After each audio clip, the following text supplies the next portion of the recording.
একটা সাধারণ প্লাস্টিকের গ্যাস লাইট দাম কতই হইব? 10 টাকা, 15 টাকা, বড়জোর 20 টাকা। এতই সস্তা যে পকেট থেকে হারিয়ে গেল আমরা খুব একটা পাত্তা দিই না। ভেতরের গ্যাস ফুরিয়ে গেলে ওগুলো রিফিল করবে চিন্তাও করি না। সরকারি ডাস্টবিনে ফেলে দিই।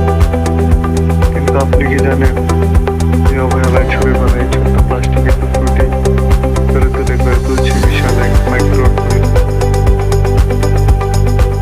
জানলে আরো অবাক হবেন এই 10 টাকার লাইটের কি আজ বিশ্ব বাজারে না যাওয়া চিমকে চিহ্নিত হারিয়ে দিয়েছে। ব্যক্তি অতি সাধারণ হলেও বাস্তবে লাইটের থেকে একই ছোটখাটো প্রফেশনাল গ্যাস ডিভাইস এর শরীরের ভিতর লুকিয়ে আছে এবং কেমিস্ট্রির জটিল শক্তি। একটি লাইটার সকল রাজ্যের ভিতরে অত্যন্ত সুখ্যাতি সম্পন্ন 30টির বেশি আলাদা আলাদা বাজারজাত করার আগে খুব বিএসটিআই এর কঠিন প্রস্তুত করতে হবে। এরূপ আমেরিকার কোনো দেশে এই লাইটারের ভেতরে থাকা সেলফি স্ক্রিনটা 10 টাকায় কিনা সম্ভব। আর সেখানে ভাবা যে পুরো লাইটারকে পড়াতে সব কষ্ট উৎপাদন করেছে মানুষের চেষ্টা।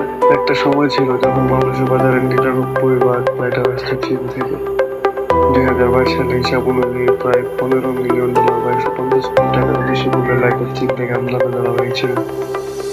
তো বাঙালির মেধা যাদের কাছে চীনকে শেষমেশ হার মানতেই হলো। আজকে আদিগঞ্জ, কামরাঙ্গীরচর কিংবা আশুলিয়ার মতো এলাকার মধ্যে গড়ে উঠেছে ছোট ছোট লাইটার তৈরির কারখানা। চীনের তৈরি লাইটারকে হটিয়ে এগুলো এখন পুরো দেশের বাজারের নিয়ন্ত্রণ নিজের হাতে নিয়ে নিয়েছে। মাইক্রো ইকোনমি বা ক্ষুদ্র অর্থনীতি এটা আমাদের নীরব রাজ্যের উপস্থিত। তবে গল্পটা শুধু লাইটারের শেষ নয়। এই 10 টাকা লাইটার আসলে বাংলাদেশের লাইট ইঞ্জিনিয়ারিং বা হালকা প্রকৌশল শিল্পের এক বিশাল সমূহের নীতিজ্ঞ। আজ আমাদের দেশের কৃষক এবং শিল্পকারী যত রকমের যন্ত্রাংশ লাগে তার 50% বেশি পার্টস এখন বাংলাদেশে